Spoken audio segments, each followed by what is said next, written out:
ದೇವರು ನೀವು ನೋಡ್ತಾ ಇದ್ದೀರಾ ಮಲ್ಪೆ ಬೀಚಿನ ಎಂಟ್ರೆನ್ಸ್ ಅನ್ನ ನೋಡ್ತಾ ಇದ್ದೀರಾ.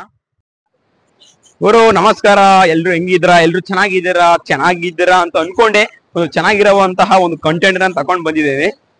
ಇವತ್ತು ನಾವು ಬಂದಿದೀವಿ ಮಲ್ಪೆ ಬೀಚ್. ಅಂದರೆ ಬರೀ ಮಲ್ಪೆ ಬೀಚ್ ಮಾತ್ರ ಏನಲ್ಲ, ಮಲ್ಪೆ ಬೀಚ್ ಅಲ್ಲಿ ಐಡನ್ ಆಗಿರುವಂತಹ ಅಂದರೆ ಕಾಣದೇ ಇರುವಂತಹ ಒಂದು ಸೇಂಟ್ ಮೇರಿಸ್ ಇಸ್ಲ್ಯಾಂಡ್ ಅಂತ ಒಂದು ಲ್ಯಾಂಡ್ ಇದೆ.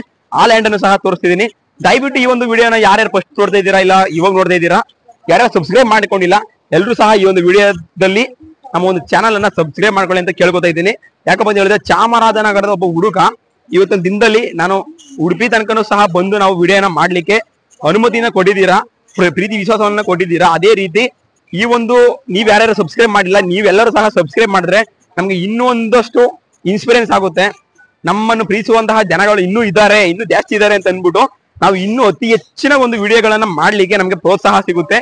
ದಯವಿಟ್ಟು ಈ ಒಂದು ವಿಡಿಯೋ ನೋಡ್ತಿರೋ ಪ್ರತಿಯೊಬ್ಬರು ಸಹ ಈ ಒಂದು ಚಾನಲ್ ಅನ್ನ ಸಬ್ಸ್ಕ್ರೈಬ್ ಮಾಡ್ಕೊಳ್ಳಿ ಅಂತ ಕೇಳ್ಕೊಂತ ಈ ಒಂದು ವಿಡಿಯೋ ನಾನು ಸ್ಟಾರ್ಟ್ ಮಾಡ್ತಾ ಇರ್ತೀನಿ. ಬನ್ನಿ.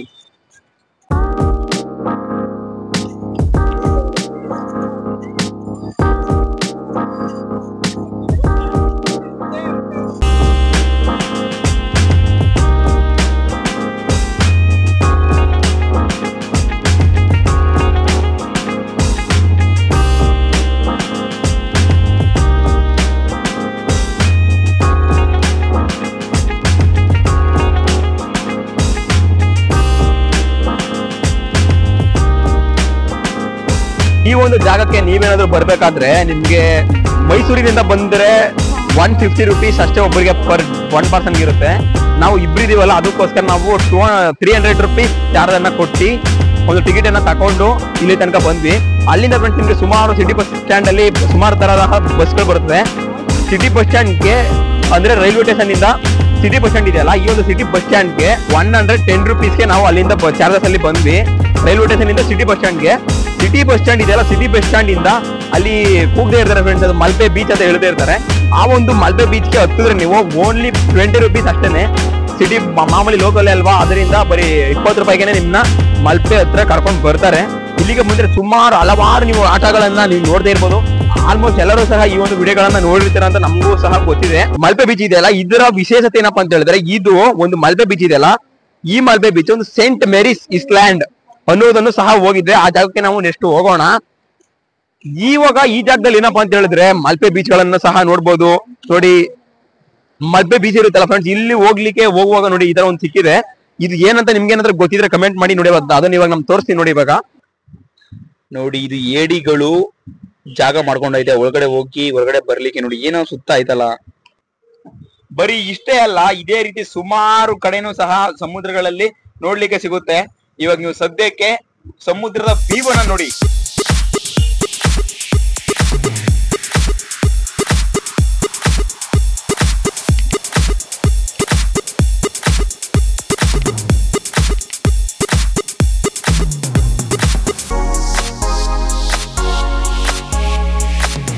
ಫ್ರೆಂಡ್ಸ್, ಈ ಒಂದು ಜಾಗ ಇದೆಯಲ್ಲ, ಈ ಒಂದು ಮಲ್ಪೆ ಬೀಚ್ ನಲ್ಲಿ ಹಲವಾರು ಆಟಿಕೆಗಳು ಇಲ್ಲದೆ ಸನ್ರೈಸ್ ಇರುತ್ತಲ್ಲ ಫ್ರೆಂಡ್, ನೀವು ನೋಡ್ತಿದ್ದೀರಲ್ಲ, ಸೂರ್ಯ ನೋಡ್ತಿರ್ತೀರಲ್ಲ, ಈ ಸೂರ್ಯನ ಸನ್ರೈಸ್ ಅನ್ನ ನೋಡ್ಲಿಕ್ಕೂ ಸಹ ಜನಗಳು ಇಲ್ಲ ಟೆಂಟ್ ಅನ್ನು ಸಹ ಹಾಕ್ತಾರೆ. ಮತ್ತೆ ಹಲವಾರು ರೂಮ್ಗಳು ಸಹ ಈ ಒಂದು ಜಾಗದಲ್ಲಿದೆ. ಆ ರೂಮ್ಗಳಲ್ಲೂ ಸಹ ಭಾಗವಹಿಸ್ಕೊಂಡು ಆ ರೂಮ್ ಅಲ್ಲೂ ಇರ್ತಾರೆ.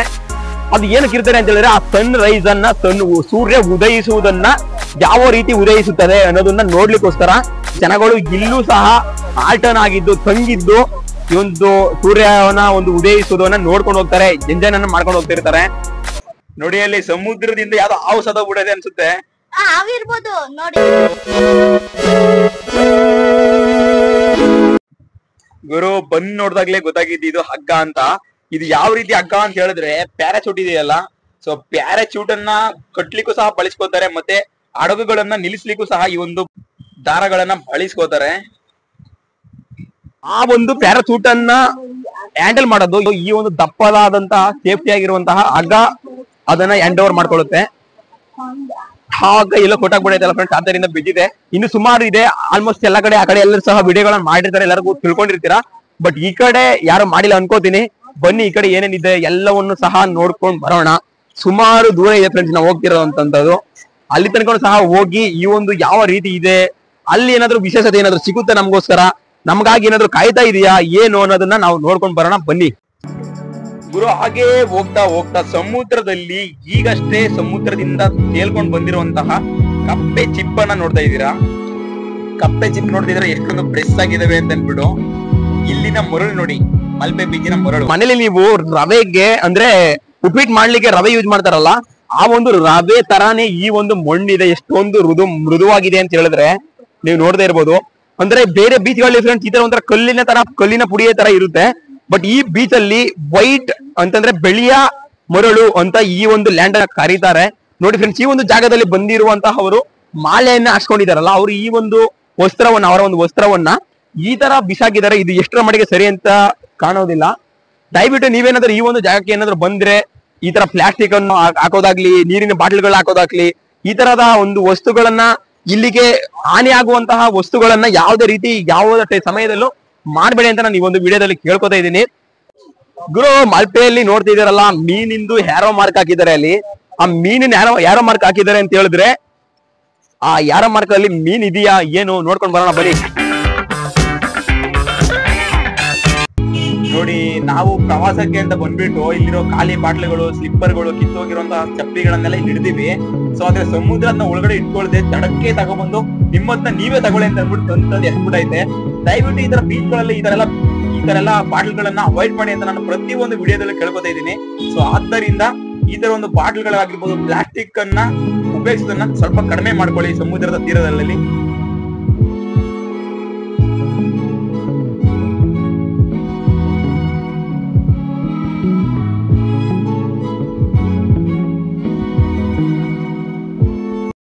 ಗುರು, ನಾವು ಬಂದಿದೀವಿ ಸಮುದ್ರದ ಕಡಲ ತೀರದಲ್ಲಿ ಇರುವಂತಹ ಒಂದು ಪುಟ್ಟ ಗುಡಿಸಲಿಗೆ ಬಂದಿದೀವಿ. ಈ ಗುಡಿಸಲಲ್ಲಿ ಸಾಮಾನ್ಯವಾಗಿ ಏನ್ ಮಾಡ್ತಾರೆ ಅಂತ ಹೇಳಿದ್ರೆ, ಮೀನ್ಗಳಿರುತ್ತಲ್ಲ, ಅಂದ್ರೆ ಮೀನ್ಗಳು ಬರ್ತಾವಲ್ಲ, ಮೀನ್ಗಳು ಹಿಡಿದಿರ್ತಾರಲ್ಲ, ಆ ಒಂದು ಮೀನ್ಗಳನ್ನ ತಗೊಂಡ್ ಬಂದು ಈ ಜಾಗದಲ್ಲಿ ಸ್ಟೋರ್ ಮಾಡ್ಕೋತಾರೆ. ಆಲ್ಮೋಸ್ಟ್ ಇವಾಗ ಬೀಗ ಹಾಕಿದೆ, ಒಳಗಡೆ ಯಾರು ಇಲ್ಲ, ಇಲ್ಲಂದಿದ್ರೆ ಒಳಗಡೆ ಹೋಗ್ಬೋದಾಗಿತ್ತು. ಇದ್ರ ಒಳಗಡೆ ಮೀನ್ಗಳನ್ನ ಸ್ಟೋರ್ ಮಾಡಿ ಇಟ್ಕೊಂಡು ತದನಂತರ ಮಾರ್ಕೆಟ್ ಇದೆ ಫ್ರೆಂಡ್ಸ್. ಅಲ್ಲಿ ಆ ಒಂದು ಮಾರ್ಕೆಟಿಗೆ ಬೋಟ್ಗಳಲ್ಲಾಗಿರ್ಬೋದು, ಮಾರ್ಕೆಟ್ಗಳಲ್ಲಿ ಹೋಗಿ ಅಲ್ಲಿ ವ್ಯಾಪಾರಗಳನ್ನ ಮಾಡ್ತಾರೆ. ಇಲ್ಲಿನ ಜನಗಳು ಯಾರು ಸಹ ಇಲ್ಲ, ಅದರಿಂದ ಇದೊಂದು ಸ್ವಲ್ಪ ಸಮಸ್ಯೆ ಆಗಿದೆ. ಮುಂದೆಗಡೆ ಮನೆ ಇದೆ, ಅಲ್ಲಿ ಯಾರಾದ್ರೂ ಇದ್ರೆ ಖಂಡಿತವಾಗ್ಲೂ ನಾವು ಅದನ್ನ ನೋಡ್ಕೊಂಡು ಬರೋಣ ಬನ್ನಿ. ಗುರು, ನಾವು ಬಂದಿದ್ದೀವಿ ಕುಳ್ಳುಗನ ಅಂತ ಒಂದು ಹೋಟೆಲ್ಗೆ ಬಂದಿದ್ದೀವಿ, ಫ್ಯಾಮಿಲಿ ರೆಸ್ಟೋರೆಂಟ್ ಬಂದಿದ್ದೀವಿ. ಈ ಒಂದು ರೆಸ್ಟೋರೆಂಟ್ ಅಲ್ಲಿ ಏನ್ ಸಿಗುತ್ತೆ ಅಂತ ಹೇಳಿದ್ರೆ ಎಂಡ ಇದೆಯಲ್ಲ ಫ್ರೆಂಡ್ಸ್. ಎಂಡ ಅಂತಂದ್ರೆ ಸಾಮಾನ್ಯವಾಗಿ ನಿಮ್ಗೆ ಗೊತ್ತಿರುತ್ತೆ ಅನ್ಕೋತೀನಿ. ಎಂಡ ಅಂತಂದ್ರೆ ಎಳ್ನೀರಲ್ಲಿ ಮಾಡ್ತಾರಲ್ಲ, ಅದೇ ಮೇಲ್ಗಡೆ ಕತ್ತರಿಸ್ಬಿಟ್ಕೊಂಡು ಮಾಡ್ತಾರಲ್ಲ, ಅದು ಎಂಡ. ಆ ಒಂದು ಎಂಡವು ಈ ಸ್ಪಾಟ್ ಅಲ್ಲಿ, ಈ ಒಂದು ಜಾಗದಲ್ಲಿ ದೊರೆಯುತ್ತದೆ. ಮತ್ತೆ ಫ್ರೆಂಡ್, ಇಲ್ಲಿ ನೋಡ್ತಿದ್ರಲ್ಲ ಮೀನುಗಳು ಸಹ ಇಲ್ಲಿ ಮೀನುಗಳನ್ನು ಸಹ ಸೇವನೆ ಮಾಡ್ತಾರೆ. ಆಹಾರಗಳನ್ನ ಮೀನಲ್ಲೂ ತಯಾರು ಮಾಡ್ತಾರೆ. ಮತ್ತೆ ಫ್ರೆಂಡ್, ನಳ್ಳಿ ಏಡಿ ಅಂತ ಹೇಳ್ತಿರಲ್ಲ, ಮುಂದಿನ ವಿಡಿಯೋದಲ್ಲಿ ತೋರಿಸ್ತೀನಿ ಅದನ್ನ ನಿಮ್ಗೆ. ಈ ಒಂದು ಏಡಿ ಇದೆಯಲ್ಲ, ಈ ಒಂದು ಏಡಿಯನ್ನು ಸಹ ಕಟ್ ಮಾಡ್ಕೊಂಡು ಇದರಲ್ಲೂ ಸಹ ಆಹಾರವನ್ನ ಮಾಡ್ತಾರೆ. ಅಂದ್ರೆ ನಾವು ಇದ್ರ ಒಳಗಡೆ ತಿನ್ಲಿಕ್ಕೆ ಅಷ್ಟೊಂದು ಇದ್ ಮಾಡಲ್ವಲ್ಲ, ಅದರಿಂದ ಒಳಗಡೆ ಹೋಗಕ್ ಆಗ್ತಾ ಇಲ್ಲ. ನೀವೇನಾದ್ರೂ ಬಂದ್ರೆ, ನೀವೇನಾದ್ರೂ ನಾನ್ ವೆಜ್ ಪ್ರೇಯರ್ ಆಗಿದ್ದಾರೆ, ನೀವಂತೂ ಇದನ್ನ ಖಂಡಿತವಾಗ್ಲೂ ಟೇಸ್ಟ್ ಮಾಡಿ. ನೀವು ನೋಡ್ತಿದ್ದೀರಾ, ಇಲ್ಲೂ ಸಹ ಒಂದು ಬೋರ್ಡ್ ಇದೆ, ಕುಳ್ಳಿಗನ ಫ್ಯಾಮಿಲಿ ರೆಸ್ಟೋರೆಂಟ್ ಇದೆ ನೋಡಿ. ಕಳಿ ನೀರ ಅಂತೆಲ್ಲ ಇದೆ. ಆಲ್ಮೋಸ್ಟ್ ನೋಡಿ, ಅಲ್ಲಿ ಮರದ ಮೇಲ್ಗಡೆ ಹತ್ತಿರುವಂತಹ ಒಬ್ಬ ವ್ಯಕ್ತಿಯ ಒಂದು ಚಿತ್ರ ಇದೆಯಲ್ಲ, ಅದನ್ನ ನೋಡಿದಾಗಲೇ ಸಾಮಾನ್ಯವಾಗಿ ನಿಮ್ಗೆಲ್ಲ ಗೊತ್ತಾಗ್ಬಿಡುತ್ತೆ ಇಲ್ಲಿ ಮಾಡುವಂತಹದ್ದು ಎಂಡ ಅಂತ ಕರೀತಾರೆ. ನಿಮ್ ಕಡೆ ಯಾವ ರೀತಿ ಕರೀತಾರೆ ಅಂತ ನಮ್ಗಂತೂ ಸಹ ಗೊತ್ತಿಲ್ಲ. ನೀವೇನಾದ್ರೂ ಬಂದ್ರೆ ಫ್ರೆಂಡ್ಸ್, ಈ ಒಂದು ಜಾಗದಲ್ಲಿ ಫುಡ್ ಅನ್ನ ತಿನ್ನಿ, ನಿಮಗೆ ಬೇಕಾದ ರೀತಿಯಲ್ಲಿ ಎಂಜಾಯ್ಮೆಂಟ್ ಅನ್ನ ಮಾಡ್ಕೊಂಡು ಜಾಲಿಯಾಗಿ ಹೋಗಿ ಅಂತ ಈ ಒಂದು ವಿಡಿಯೋದಲ್ಲಿ ಕೇಳ್ಕೊತಾ ಇದ್ದೀನಿ. ಬನ್ನಿ ಮುಂದೆಗಡೆ ಹೋಗೋಣ. ಇನ್ನೇನಾದ್ರೂ ಇದ್ರೆ ಅದನ್ನು ಸಹ ತೋರಿಸ್ಕೊಡ್ತೀನಿ.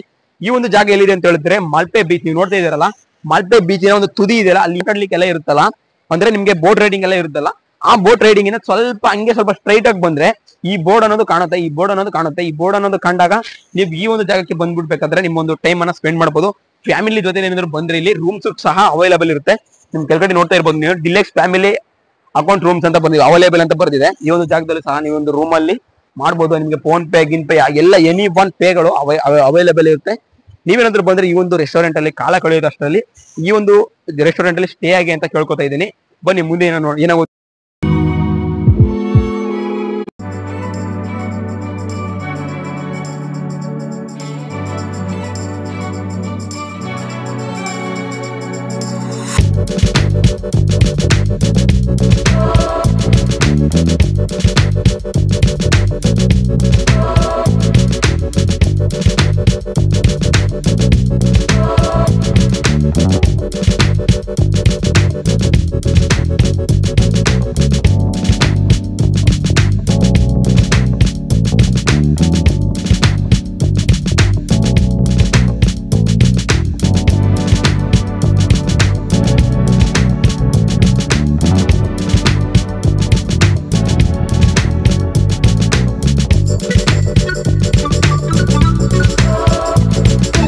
ನೀವು ನೋಡಿದ್ರಲ್ಲ ಸಮುದ್ರದ ಮಧ್ಯದಲ್ಲಿ ಹೋಗ್ತಿದಂತಹ ಪ್ಯಾರಾಚೂಟ್ ಅನ್ನ ನೋಡಿದ್ರಲ್ಲ, ಈ ಒಂದು ಪ್ಯಾರಾಚೂಟ್ ಗೆ ನಾವು ಸಹ ಹೋಗೋಣ ಅಂತ ಬಂದೆ. ಆದ್ರೆ ಯಪ್ಪ ಗುರು, ಇದ್ರ ರೇಟ್ ಎಷ್ಟು ಅಂತ ಕೇಳಿದ್ರೆ ನೀವು ಖಂಡಿತವಾಗ್ಲೂ ನಿಜವಾಗ್ಲೂ ಆಶ್ಚರ್ಯ ಹಾಗೆ ಆಗ್ತೀರಾ.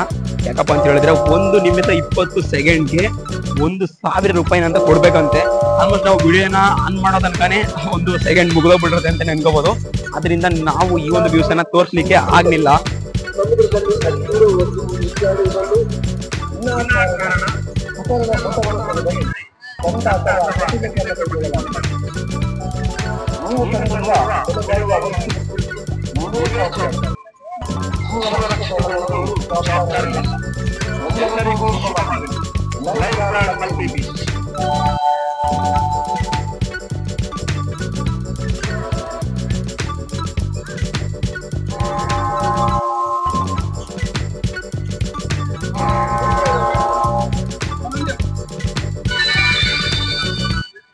Attention to all the visitors at Malpe Beach.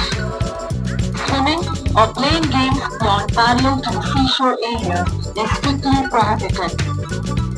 Please do not consume alcohol and get into the water. In case you are found causing any sort of teasing or hindrance to the other visitors at the beach, you will be dealt with strict disciplinary action. Visitors taking photographs of other visitors without their knowledge will be fined and strict disciplinary actions will be taken. Please be watchful of all. अपने से अन्य अलग प्रवासियों को तंग न करें या उनकी अवहेलना करें. ಗುರು, ನಾವ್ ಯಾವ್ದು ಹೋಗ್ತಿದೀವಿ ಅಂತ ಆಲ್ರೆಡಿ ನಿಮ್ಗೆ ಗೊತ್ತಾಗಿದೆ ಅಂತ ಅನ್ಕೋತಾ ಇದೀನಿ. ಒಂಟೆ ಮೇಲ್ಗಡೆ ಹೋಗ್ತಾ ಇದೀವಿ. ಒಂಟೆ ರೈಡಿಂಗ್ ಅನ್ನ ನಾವು ಮಾಡ್ತಾ ಇದೀವಿ ಇವಾಗ. ಜೀವನದಲ್ಲಿ ಫ್ರೆಂಡ್ಸ್ ಮೊದಲನೇ ಬಾರಿಗೆ ನಾವು ಒಂಟೆ ರೈಡ್ ಅನ್ನ ಮಾಡ್ತಾ ಇದೀವಿ.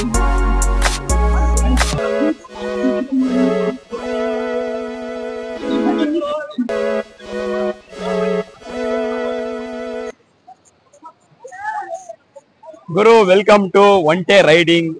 ಜೀವನದಲ್ಲಿ ಮೊದಲನೇ ಬಾರಿಗೆ ನಾವು ಇವತ್ತು ಒಂಟೆ ರೈಡಿಂಗ್ ಅನ್ನ ಮಾಡ್ತಾ ಇದೀವಿ, ನಾವು ನಮ್ಮ ಬ್ರದರ್ಗಳು. ನೀವೇನಾದ್ರು ಈ ಒಂದು ಜಾಗಕ್ಕೆ ಏನಾದ್ರು ಬಂದ್ರೆ ಒಂಟೆ ರೈಡಿಂಗ್ ಮಾಡೋದಂತೂ ಮರಿಲೇಬೇಡಿ. ಆಲ್ಮೋಸ್ಟ್ ಈ ಒಂದು ಒಂಟೆ ಚಾರ್ಜ್, ಈ ಒಂದು ಒಂಟೆ ಮೇಲ್ಗಡೆ ನೀವು ಹೋಗ್ಲಿಕ್ಕೆ ಓನ್ಲಿ 100 ರೂಪೀಸ್ ಅಷ್ಟೇನೆ ನಿಮ್ಗೆ ಚಾರ್ಜ್ ಮಾಡ್ತಾರೆ. ಅಂದ್ರೆ ಇಲ್ಲಿಂದ ಸುಮಾರು ಅಲ್ಲಿ ತನಕ ಒಂದು 100 ಮೀಟರ್ ಹೋಗಿದ್ ಬರ್ಲಿಕ್ಕೆ 100 ರೂಪಾಯಿ ಚಾರ್ಜಸ್ ಅನ್ನ ಮಾಡ್ತಾರೆ. ನೀವೇನಾದ್ರೂ ಬಂದ್ರೆ ಈ ಒಂಟೆ ರೈಡಿಂಗ್ ಅಂತೂ ಬಹಳ ಚೆನ್ನಾಗಿರುತ್ತೆ. ಜೀವನದಲ್ಲಿ ನಾನು ಸಹ ಇದೇ ಫಸ್ಟ್ ಮೊದಲನೇ ಬಾರಿಗೆ ನಾನು ಹೋಗ್ತಾ ಇದ್ದೀನಿ.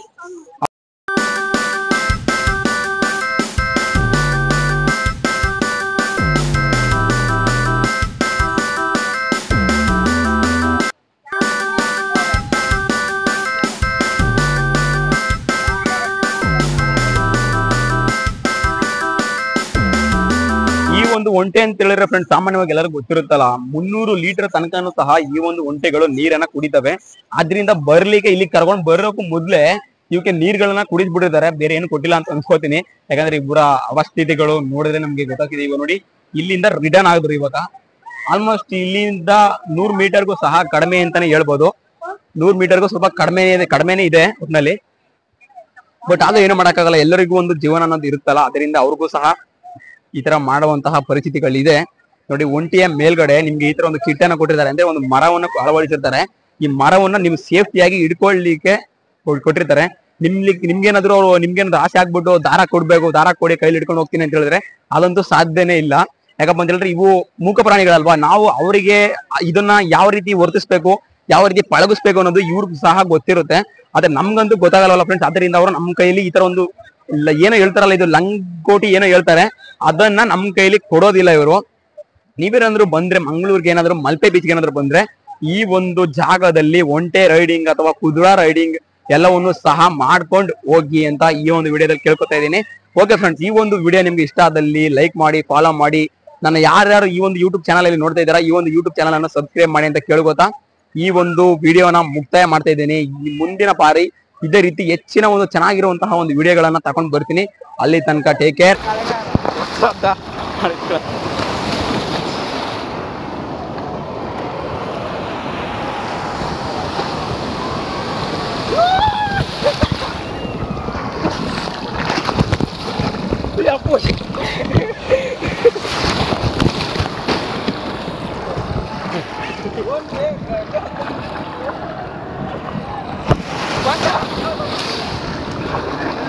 ನೋಡಿ ಆಯ್ತಿದ್ದಲ್ಲ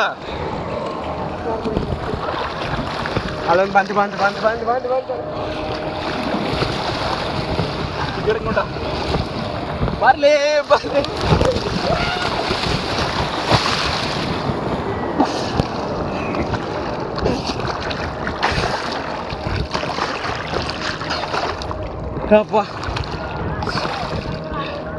ಅಂಡರ್ ವಾಟರ್ ಸೂಟ್